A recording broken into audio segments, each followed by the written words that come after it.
थोड़ी सी सैर कराता हूँ मैं आपको अच्छा लगेगा, मेरे साथ चलो हरिद्वार। जो गुरुजी ने उनके चेले बहुत तैयारी करके जाते हैं भीड़ में, विवाह में जाएंगे तो कुर्सी डाल देंगे बीच में और चारों तरफ लोग बैठ जाएंगे और वहां गुरुजी की चर्चा करेंगे। भैया हम तो नीरे गरीब थे, हम तो निर्धन थे, हमारे घर तो बीमारी पीछा नहीं छोड़ती थी, हम तो इतने परेशान थे, बच्चे पढ़ नहीं पा रहे थे, दिमाग खराब रहता था, हर समय सर में दर्द रहता था। तो एक आदमी ने कहा फिर क्या हुआ भैया, तुम तो ठीक हो? कहने लगे जब से गुरुजी की शरण में गए थे। बोले कौन सा गुरुजी? बोले हरिद्वार में रहते। बोले फिर हमें भी लेके चलो भाई ऐसी जगह पर, परेशान तो हम भी बहुत है घर में, पत्नी सुनती नहीं, बेटा उल्टे जवाब देने लगा है, और जब नाती पोते हैं वो मुंह बना बना के भाग के जाते हैं हमारी तरफ। बाबा जी परेशान थे, घर में मकान दुकान बढ़िया, गाड़ी घोड़ा बढ़िया, और महाराज जी के पास में लेके चल दिया चेला। तो उन्होंने पूछा गुरुजी ये जो साथ में लेके गया, बोला गुरुजी का आश्रम? बोला कहने लगा बस 500 मीटर चलना है, यहाँ कहाँ रिक्शा करोगे, भीड़ बहुत है, पैदल पैदल निकल जाए दोनों जन। ठीक। इन्होंने पूछा ये बताओ ये जो आश्रम है, बड़ी बड़ी महल अटारी है, किसकी है? आप देखो अगर सावधान होकर सुनोगे तो पकड़ में आई बात निकल जाए। कहने लगा ये जो बड़ी बड़ी महल अटारियां हैं ये किसकी हैं? कहने लगा तुम कभी हरिद्वार नहीं आए? कहने भैया आए तो, पर हल्की पौड़ी पे गोता लगाए वापस चले गए, इधर कभी नहीं आए। कहने लगा ये आश्रम त्यागी जी महाराज का आश्रम। नहीं आई समझ में बात? आई। त्यागी जी महाराज, अच्छा त्यागी किसको कहते बताओ? जिसने सब कुछ त्याग दिया उसको क्या कहेंगे? त्यागी जी। और महल अटारियां बहुत बड़ी बड़ी होकर खासे बन की भैया, जो सब कुछ त्याग दिया। इसको संशय वैसे प्रश्न पूछा इसने कहा यार त्यागी जी महाराज वो इतने बड़े बड़ा आश्रम, इसने कहा ज्यादा मत बोल नहीं तो तेरे को ज्ञान प्राप्त नहीं होगा। गुरुजी ऐसे लोग को तृप्त नहीं करते, ऐसों को आशीर्वाद देते जो प्रश्न पूछते रहते हैं। इसने कहा चलो भाई अब नहीं पूछूंगा। ये आगे गया, इसने कहा एक बात बताओ बोले कि इतना शोर शराबा किसके आश्रम में हो रहा है, ये किसका आश्रम है? इसने कहा नहीं पता तुम्हें? बोले नहीं। कहिए मौनी बाबा का आश्रम है। किसका है बच्चों? अच्छा मौनी कौन होगा? कौन रहने वाला? तो आश्रम में शोर होना चाहिए कि शांति होनी चाहिए? शांति। पर बड़ा शोर शराबा। चलो इसने कहा कोई बात नहीं भाई, प्रश्न नहीं पूछेंगे। फिर तीसरी बार तो इसका बांध टूट गया। इसने कहा ये किसके आश्रम में लेके चल दिया? कहने लगा यही तो अपने गुरुजी का आश्रम है। कहने लगा ये आश्रम बोले छोटे छोटे बच्चे किसके खेल रहे हैं? 5-7 बच्चे खेल रहे थे आश्रम में। कहने लगा ये ब्रह्मचारी जी महाराज के बच्चे हैं। कहने लगा ब्रह्मचारी जी महाराज बच्चे? बोले हाँ। क्या तुम्हारे गुरुजी का नाम क्या? बोले हमारे गुरुजी का नाम तो ब्रह्मचारी जी महाराज है। कहने लगा नाम ब्रह्मचारी के है? ब्रह्मचारी। कहने लगा ये तो मेरे को नहीं पता, हमें तो बस नाम का पता है। बात है मुझे आशीर्वाद है कि हमारा तो बड़ा काम ठीक ठाक चल रहा है। अच्छा एक बात बताऊं मैं आपको, यही तो गड़बड़ मामला चल रहा है। अगर प्रश्न पूछो तो साफ मना कर देते भैया, अंधकार से प्रकाश की तरफ लेके नहीं आते, फिर गुरु किस बात के हैं? और मैं आप सब लोगों से कहूंगा ध्यान दीजिएगा, अगर आप भी तैयारी करना चाहते हैं तो ये कार्यक्रम आपके लिए बड़ा महत्वपूर्ण है आज। कैसे? उदाहरण सुनो। एक बार एक बच्चे ने बोला मैं हमारी बकरी ने अंडा दिया, दूसरे बच्चे ने कहा दे नहीं सकती, 100 रुपए की शर्त लगाओ। गुरुजी ने कहा क्या शोर शराबा करते, बैठो नीचे। क्लास में हल्ला रखा। एक बच्चा खड़ा होकर बोला गुरुजी हल्ला नहीं कर रहे हैं। बोले क्या? कहने लगा गजब हो गया, ये बोल रहा है कि हमारी बकरी ने अंडा दिया। गुरुजी ने कहा इधर। बोले क्या? कहने लगा यार मुर्गी हमने बहुत देखी, अंडा देती, कबूतर देखा, चिड़िया देखी, पर बकरी हमने कभी नहीं देखी अंडा देती। कहने लगा तुम्हारे घर? बोला हमारे घर बकरी है। गुरुजी ने कैसे बकरी हम भी देखेंगे भाई। सारी भीड़ इकट्ठी हो गई, घर पहुंच गई। मां ने कहा अरे बब्बा सबको कैसे इकट्ठा कर लाया, क्या हुआ? कहने लगा मां ये हमारी बकरी देखने आए। बोले कौन सी बकरी? कहने लगी जो अंडा देती है। अच्छा वो घर के पीछे जो बकरी उधर दिखा दे। और बच्चों को सबको लेके जब पीछे पहुंचा, सबने नजर हमारी बकरी नहीं दिखाई थी। उसने कहा देखो, उसने कहा तो मुर्गी है। कहने लगा हां इसका नाम हमने बकरी रख रखा, ये अंडा देती है। मैंने कल आपको समझाया भी था कि लोग गड़बड़ करते है, कुछ दिखाना कुछ चाहते हैं, बताना कुछ और चाहते हैं। अगर सत्य का सौदा कहीं मिलता है तो हमारी समझ में मिलता है, इसके अलावा कहीं दूसरी जगह है। आपकी जानकारी के लिए बताऊं, मैंने बहुत सारे गुरु मंत्र लिए और मैं पहले अखाड़ों में आश्रमों चुप जाके भजन गा। पूरी पूरी रात हमने गीत गाए। कैसे गीत थे, आज मंच पे बोले भी नहीं जा सकते। वो रागनियां गाते थे, गीत गाते थे उस समय पर, वो कृष्ण की भक्ति के और राम के भोले के। आज मैं हारमोनियम लेके बैठा, मैंने गुरु जी को सुनाई 2-3 लाइन। मैंने कहा हम तो उस समय दूसरे रंग में रखे हुए थे, हम उसको ही ठीक मानते थे।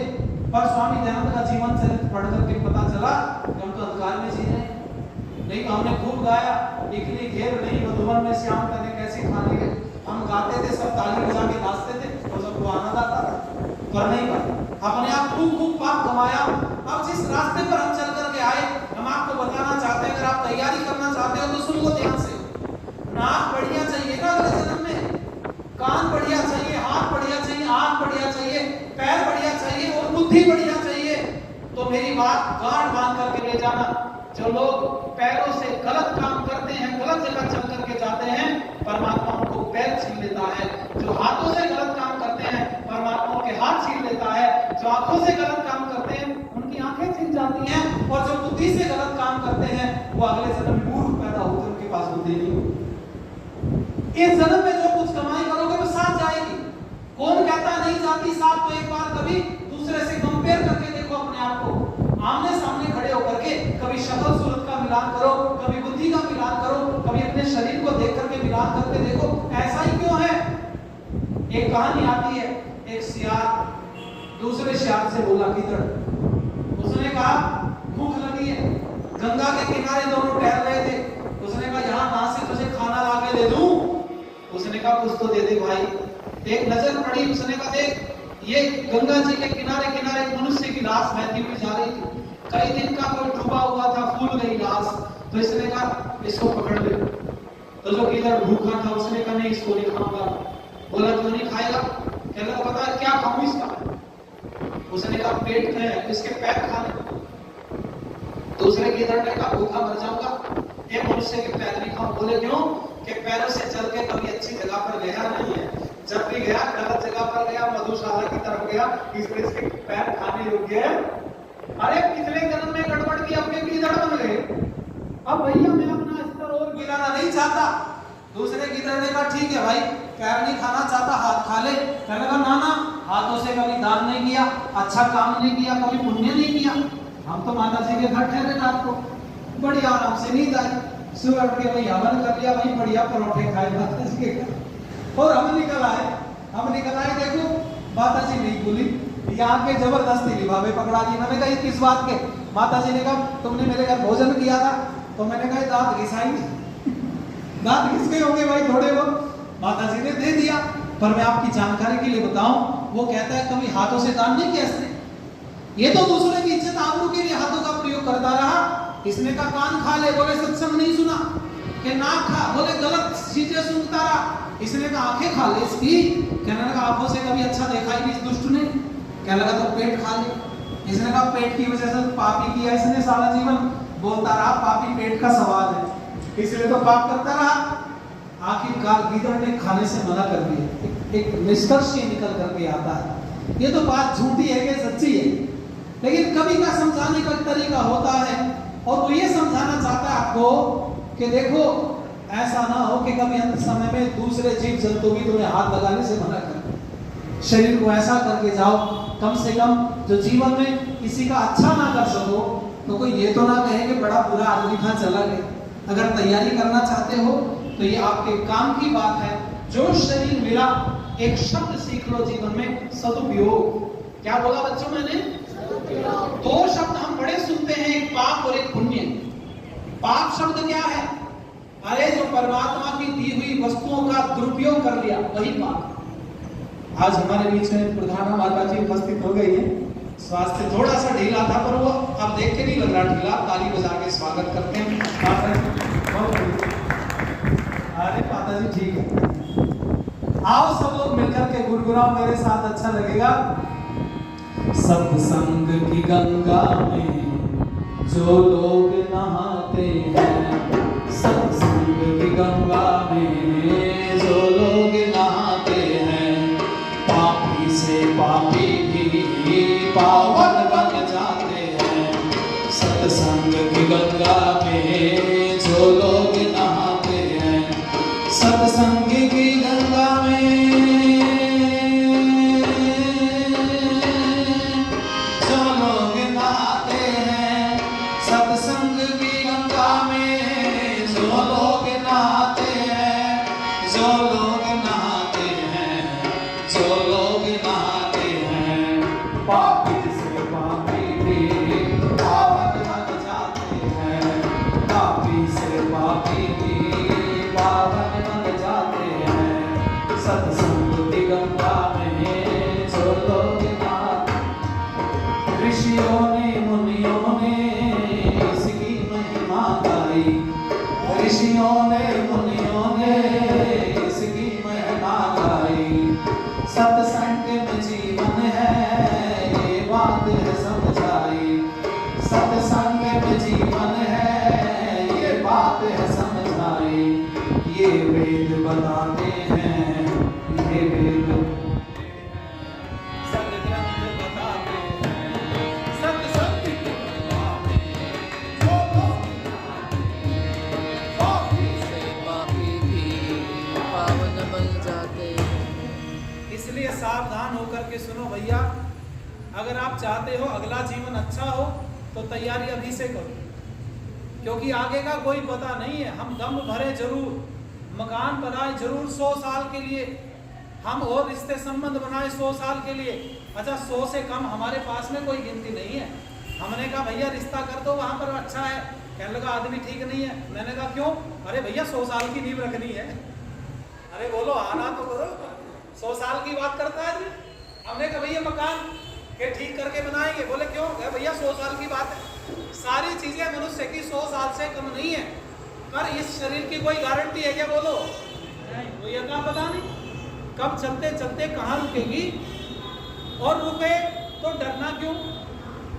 आप अगर ये मानते हैं कि जो शरीर हमें मिला है ये ना तो पहला है ना अंतिम है, समझ लेना ध्यान से, ये पहला भी नहीं है, ये अंतिम भी नहीं है। पर एक बात मैं आपको जरूर बोल देता हूं, योगेश्वर भगवान कृष्ण और अर्जुन दोनों युद्ध के क्षेत्र में खड़े। आप सबने वो कहानी किससे बहुत सुने। उस युद्ध के क्षेत्र में अर्जुन ने गांडीव को एक तरफ रख दिया, कहने लगा खून खराबा नहीं चाहता, अपनों को मार करके राज प्राप्त करना नहीं चाहता मैं। तो भगवान कृष्ण ने कहा कि भाई अर्जुन लड़ना तो पड़ेगा। बोले क्यों?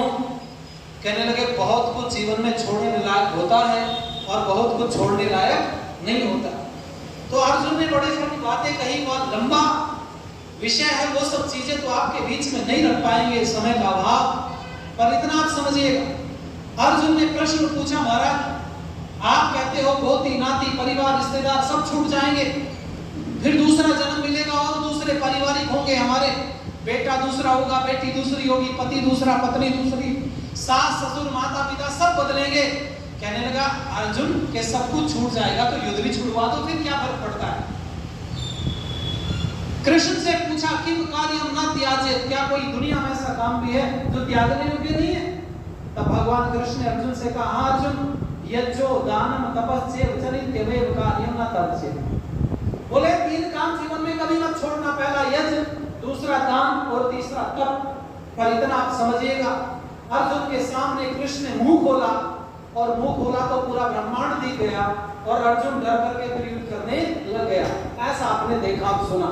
अच्छा मुंह खोलने का मतलब भगवान कृष्ण ने ब्रह्मांड दिखा दिया। इस विषय को समझ लो, चलते चलते सारे प्रश्नों के उत्तर शास्त्रों में नहीं मिलते माताओं, कुछ प्रश्नों के उत्तर लड़ाई झगड़ों में भी मिलते हैं। ध्यान से सुना करो किसी की लड़ाई। कृष्ण ने मुंह खोला ना, मुंह खोलने का मतलब आप समझते हो क्या?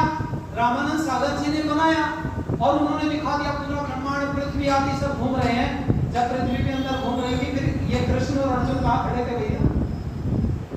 अगर पृथ्वी मुंह के अंदर घूम रही थी तो ये दोनों कहाँ खड़े थे? पर सुनो, मुंह खोलने का मतलब जानना चाहते हो? मुंह खोलना अर्थ इसका निकलता है सच्चाई बता देना। 2 लोग लड़ रहे थे, एक ने कहा मेरे आगे से चला जा, अगर मेरा मुंह खुल गया ना फिर अच्छा नहीं होगा।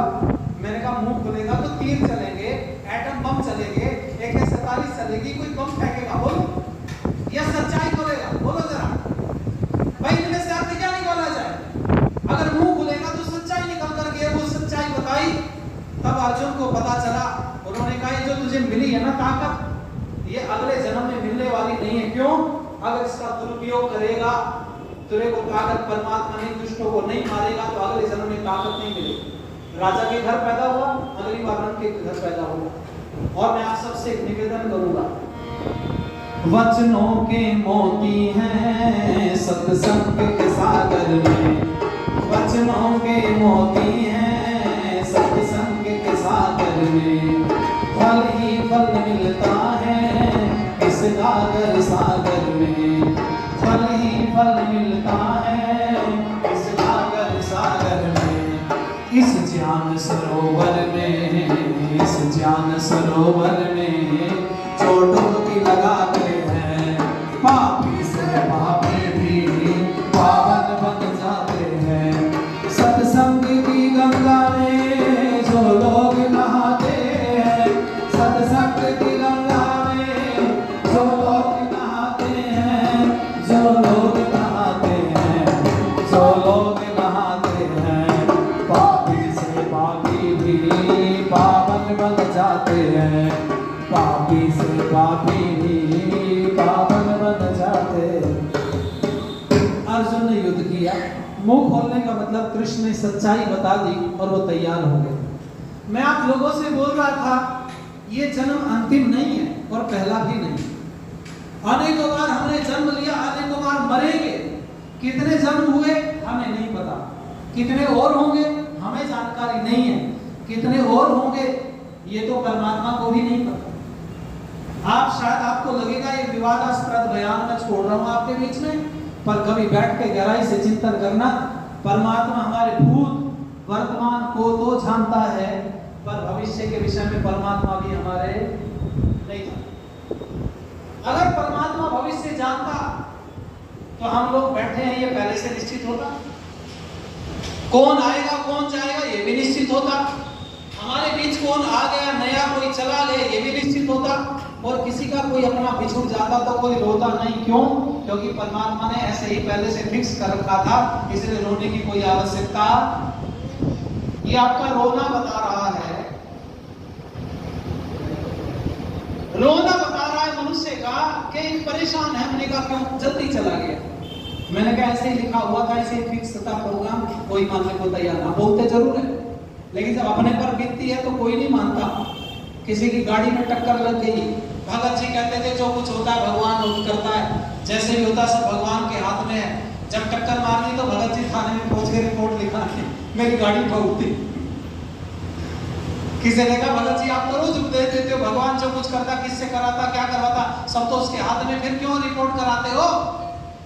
अरे भगवान की मर्जी से ठोकी उसने गाड़ी, ये नहीं माना। क्यों? बात ठीक है ही नहीं। परमात्मा हमारे भविष्य को नहीं जानता। हाँ ये तो जानता मैं ज्यादा से ज्यादा क्या कर सकता हूँ। परमात्मा को मेरी बुद्धि का पता है, मैं कितने भजन मुझे याद है, इनमें से मैं कौन सा गाऊंगा ये परमात्मा को याद नहीं, उसको नहीं पता। कोई सा भी गा सकता हूँ। हाँ जो चल रहा है मन में, जो सोच रहा हूँ वो परमात्मा को जानकारी है। इसलिए सब कुछ छूटेगा, गोती नाती परिवार। एक सच्चाई बताऊं आपको, आप कई बार फाटक पर या कहीं खड़े होते हैं जाम में, आपकी गाड़ी के पास कुछ लोग आते दौड़ के खट खट करते हैं, हाथ आगे करते हैं, यूं हाथ हो जाता है और आप कुछ हाथ में दे भी देते हैं और कई बार डांट भी देते हैं। चलो निकलो यहाँ से, अच्छे हट्टे कट्टे होकर के मान रहे हो। एक बात बताऊं मैं आपको, आप शायद भ्रम में जी रहे हैं। एक सच्चाई सुनते चले जाओ, ये भिखारी जन्म जन्मांतर का भिखारी नहीं है। आपको लगता होगा जन्मों का भिखारी है ना, पिछले जन्म में बहुत धनवान व्यक्ति रहा, बड़ा धन था इसके पास, पर इसने धन का सदुपयोग नहीं किया। मनुष्य का जन्म तो मिल गया पर धन छिन गया। क्यों? क्योंकि धन का सदुपयोग नहीं किया। इसलिए पहले इसके पास भी महल होकर थे, आज ये सड़क पर सोने को बचे। कई लोग कुरूप हैं, शरीर सुंदर नहीं है, तो उनको चिढ़ाओ मत। आपको लग रहा है ये ऐसे ही होगा क्या? कई जन्मों से कुरूप ना, आप गलती कर रहे हो। पिछले जन्म में ये भी बहुत सुंदर था, पर शरीर की सुंदरता का दुरुपयोग कर बैठा, इसलिए परमात्मा ने शरीर तो दे दिया पर सुंदरता छीन ली। मैंने एक दिन एक स्टेशन पर बरेली, अच्छा जी कई वर्ष की बात, मैंने स्टेशन पर एक नौजवान को बड़े पे देखा, हालांकि दूसरे विचारधारा में पैदा हुआ था उस वाले में, आप समझ रहे हैं, ये वाला ऐसा साहब ये वाला तो उस कम्युनिटी में था। उसका जो पिताजी था वो आया, उसने उसको कुछ खिलाया, वो खाया, फिर पड़ गया। थोड़ी देर में मैंने देखा उसने कपड़ों में गंदगी कर ली। देखने से लग रहा था कोई 25 साल के आसपास होगा, बहुत भारी शरीर हो रहा था। मैंने उसके पिताजी से बात की 2-4 मिनट। मैंने कहा ये कौन है? बोला मेरा बेटा है। मैंने कहा ऐसा क्यों है? उसने कहा पैदा ही ऐसा हुआ, इसमें दिमाग है, खिलाएं खा लेता है, न रोता है न कभी बोलता है, गंदगी कर लेता है वस्त्रों में, बढ़ता जा रहा है, इसमें कोई भी दिमाग सेंस नाम की कोई चीज नहीं है। एक परिवर्तन अपने दिमाग में आज करके जाना। जो लोग कहते हैं ना कि पशुओं की केवल भोग योनि है, कर्म योनि नहीं है, और मनुष्य की कर्म और भोग दोनों है, तो वो एक परिवर्तन कर लेना। बहुत मनुष्य ऐसे भी हैं जो केवल भोग योनि ही है, उनमें कर्म की कोई गुंजाइश ही नहीं है, पैदा हुए बुद्धि है ही नहीं। बिना बुद्धि के कोई भी काम करोगे वो आपके जीवन में उस तरह से जुड़ने वाला नहीं है। आप कहोगे पुण्य कमा लिया जाए, जबरदस्ती हाथ से आपके कुछ हो गया, और वो आपके हिस्से में आने वाला नहीं। जो आपकी बुद्धि जहां पर नहीं लगी है, जो आपने बिना सोचे समझे कार्य किया, कैसे जुड़ जाएगा? वो पड़ा हुआ, उसमें दिमाग है नहीं, खा रहा पीना पड़ा है, इसको ऐसे आप कैसे कर्म योनि कह सकते हो? कर्म कर ही नहीं सकता कोई, बुद्धि नहीं है। अच्छा, मैं सोच रहा, मैंने कहा हे भगवान, क्या इसको बुद्धि पिछले जन्म में भी नहीं थी? अगर पिछले जन्म में भी बुद्धि ना होती तो अगला वाला जीवन तो फिर और दूसरे तरीके का होना चाहिए था। लगातार एक साथ चीजें 2 बार होना संभव तो नहीं होती, थोड़ा मुश्किल है। पर ऐसा अगर बुद्धि पिछली बार भी नहीं थी तो अब के भी नहीं, ऐसा तो नहीं होना चाहिए। पर मुझे लगा ये पिछले जन्म में बड़ा बुद्धिमान व्यक्ति रहा होगा, पर जब कोई इससे अकल लेने आया तो इसने गलत रास्ता बताया, बुद्धि का दुरुपयोग किया इसने, भगवान ने बुद्धि छीन ली। और जानना चाहते हो एक गीत सुनो, अच्छा लगेगा आप लोगों को।